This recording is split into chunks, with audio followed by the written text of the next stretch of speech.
G'day guys, and today, a video. A video I'm not sure what to call or how to introduce or anything like that.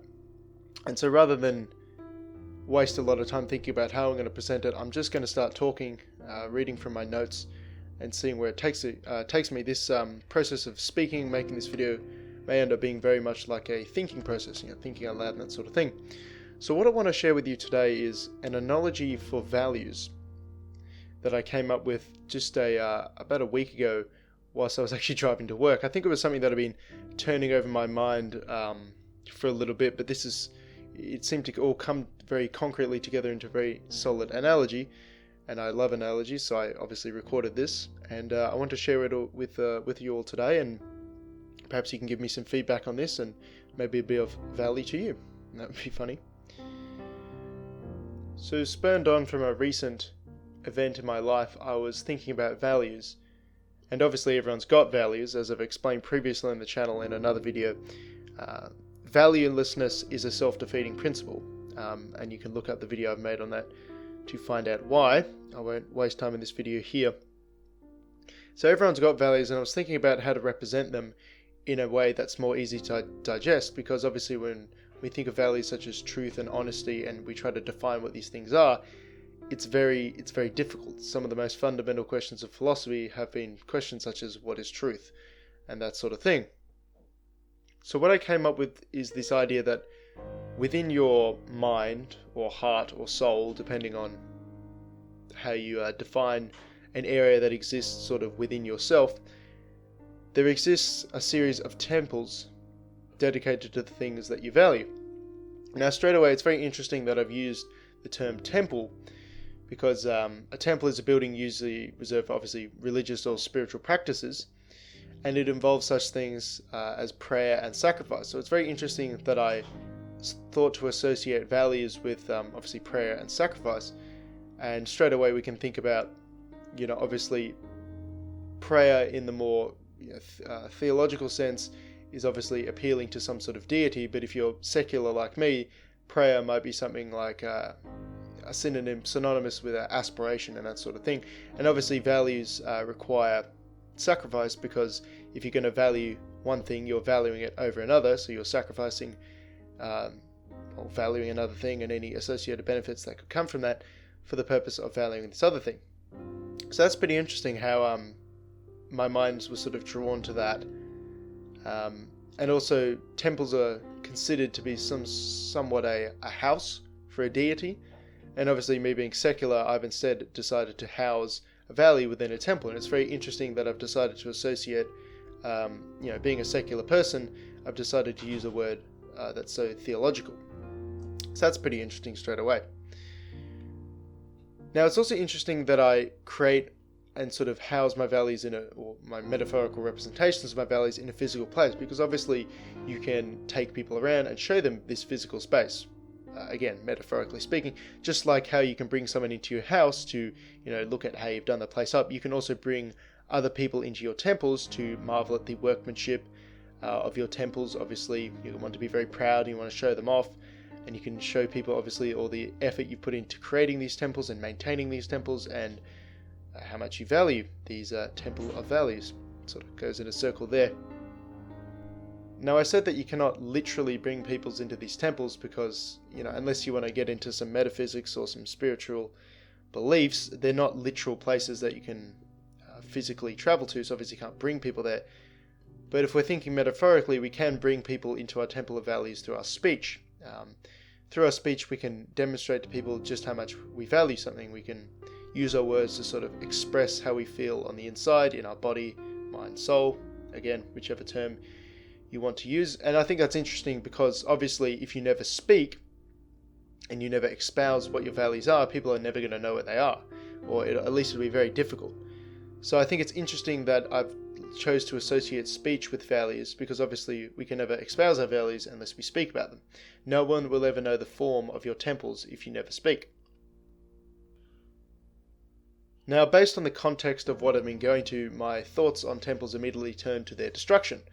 Again, there's a lot to explore here with metaphors of temples, but as I said, the context of my life leads me towards their destruction. So obviously the temples in your life, what you can value, can be destroyed. We can think of valuing a particular friendship, or valuing a particular person, or some sort of goal, and unfortunately these temples to these goals can be knocked down by a metaphorical storm. Now it's interesting because these storms in part can be created by you. You can be the tempest bringer, so to speak. Another way to think of it is like a fire. Obviously you're capable of starting fires, so maybe either ignorance or malevolence or outright purposeful destruction, you have destroyed a temple to something that you value with a metaphorical fire. Now what's important to note that it is, just like in real life, it is impossible to organically replace a grand temple with something similar in a short space of time. So if we think about a real life example, if Notre Dame Cathedral completely burned to the ground, it would be next to impossible to build a replica very quickly. It's just simply not possible. Now what you could do is, in the ruins of the Notre Dame, either metaphorically or literally speaking, is construct a mud hut with a thatched roof, so building on top of the rubble. But what this would do would only serve to make you miserable, because you could compare it to what you once had, and obviously the mud hut is not as cool as a grand Notre Dame-like cathedral, and this is essentially what can happen with people who attempt to, in my mind, replace something. They lose something and they attempt to replace it with something else, and it just makes them more miserable. We can think of a stereotypical example in that someone ends a long-term relationship with someone, and they immediately go around attempting to get as much sex as possible, and what they're essentially trying to do, in my mind, is recreate the feelings or recreate the sensations that they had within that loving relationship. They're attempting to recreate the value structure that they had because they desire it so much, and in the end this is an unsustainable, low-quality behavior that only serves to illustrate what they lost. So we can say those people are essentially building teepees or mud huts amongst the ruins of the temples of what they once valued. So progressing logically along, we obviously want to think about rebuilding the temples, because if we lose something we value, we either want to rebuild it or we want to build something else in its stead. And it's important to remember that just like clearing away a large building, if anyone's done any demolition or house renovations, the process of rebuilding a temple is a long and arduous process. Even just clearing away all the rubble from the destruction of a building or a temple can take a long time. It requires specialist equipment, potentially the help of friends and family, and it may just take a long time to clear away even just the rubble from the destruction of something that you value. But it is certainly important to clear away the rubble, lest you build a new temple on shaky and uneven ground. I saw an amazing quote from someone in a YouTube comment. It was a really wholesome comment section. Everyone was just sharing really cool advice they'd heard, and there was someone who said, make sure you tend to your own wounds lest you bleed on someone who never cut you. And if we take this and apply this to our analogy of the temples, if we build a temple on shaky ground, it may soar up into the heavens, it may be grand and wonderful and everything, but if it's built on shitty foundations, then it may collapse and end up injuring people that we bring in to admire the temple. So just like any construction process in the real world, when we go to build a new temple towards something we value within ourselves, we must look at our metaphorical landscape within ourselves and ask ourselves, is this suitable ground to plant the first stones? If we think in terms of psychology, we can say, am I in a healthy state of mind to attempt at a grand undertaking such as this? If I'm not feeling too good and I really want to establish a harmonious relationship with someone, build a temple up of something I value, obviously our friendship or a romantic relationship, am I in the right state of mind, or am I experiencing psychological tempests, hurricanes, storms, and that sort of thing?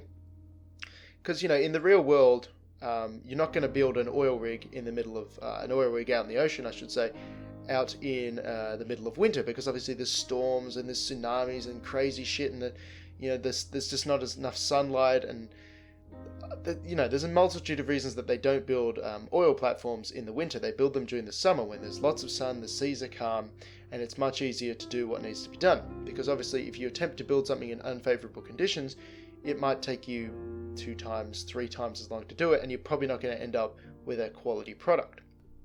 As to the external world, as to the internal world. So when we go to build a new temple, we must look at the landscape of our minds, our hearts, and our souls, and ask ourselves, is this acceptable terrain to construct something upon, and is it a favorable conditions for construction? So that's about the extent of the ideas I have concerning this analogy of the temple, so to speak. I think there's a lot more ground to cover here with this analogy. We can think, for example, of a corrupt church. For example, if we analogize that to our temple, we can think of building up a temple for a seeming purpose on the outside, but it's all a facade, and inside there's vice and corruption and that sort of thing. Again, this is analogous to the real world, where we have religious corruption, obviously the stereotype of the choir boys and etc., like we know in Australia with Cardinal Pell. But yes, there's a lot to explore here, and I'd be interested to hear in any feedback you have for this. Is it rubbish? Is it good? Is it of value to you? Which would be interesting. I'd like to think that my ideas are of value to people, but maybe they're not. Maybe this is gibberish, but in a way that is also good, because if this idea is total crap, then obviously you can correct me and show me the true path. You know, I'd rather have the correct information than be correct, so to speak. So if my idea is trash, please let me know, and if it's of value, please let me know. I encourage all discussion down in the comments. So yes, that's about it. Thanks all for sticking around, and have a good one.